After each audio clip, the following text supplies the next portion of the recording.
ಇಂದು ನಾನು ಕವಿತೆ ವಾಚನ ಮಾಡೋದಕ್ಕೆ ಅಂತೇಳಿ ನನ್ನ ಮುಖಪುಟದ ಗುರುಗಳಾದಂತಹ ಶಂಕರ್ ದೊಡ್ಡಮನಿ ಗುರುಗಳದ್ದು ಒಂದು ಕವಿತೆನ ನಾನು ಆಯ್ಕೆ ಮಾಡ್ಕೊಂಡಿದ್ದೀನಿ.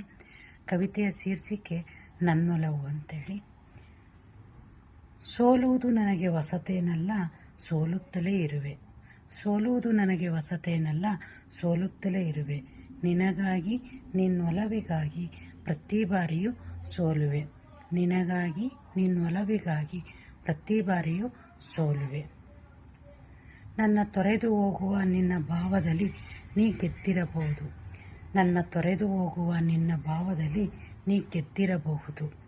ನಿನ್ನ ಗೆಲುವಿನಲ್ಲೇ ನನ್ನ ಖುಷಿ ಕಾಣುವುದು ನನಗೆ ರೂಢಿಯಾಗಿದೆ. ನಿನ್ನ ಗೆಲುವಿನಲ್ಲಿಯೇ ನನ್ನ ಖುಷಿ ಕಾಣುವುದು ನನಗೆ ರೂಢಿಯಾಗಿದೆ. ನನ್ನ ತೊರೆಯುವ ನಿರ್ಧಾರದಲ್ಲಿ ನೀ ಗೆಲ್ಲುತ್ತಲೇ ಇರು. ನೀ ಎಲ್ಲೇ ಇರು, ನೀ ಖುಷಿಯಾಗಿದ್ದರೆ ನನಗಷ್ಟೇ ಸಾಕು. ನನ್ನ ತೊರೆಯುವ ನಿರ್ಧಾರದಲ್ಲಿ ನೀ ಗೆಲ್ಲುತ್ತಲೇ ಇರು. ನೀ ಎಲ್ಲೇ ಇರು, ನೀ ಖುಷಿಯಾಗಿದ್ದರೆ ನನಗಷ್ಟೇ ಸಾಕು. ನಾ ಸೋತರೂ ಚಿಂತೆ ಇಲ್ಲ, ನೀ ಖುಷಿಯಾಗಿರುವುದನ್ನು ನಾ ಕಣ್ತುಂಬ ನೋಡುತ್ತಾ ನಿನಗಾಗಿ ನಾ ಸೋಲುತ್ತಲೇ ಇರುವೆ. ನಾ ಸೋತರೂ ಚಿಂತೆ ಇಲ್ಲ, ನೀ ಖುಷಿಯಾಗಿರುವುದನ್ನು ನನ್ನ ಕಣ್ತುಂಬ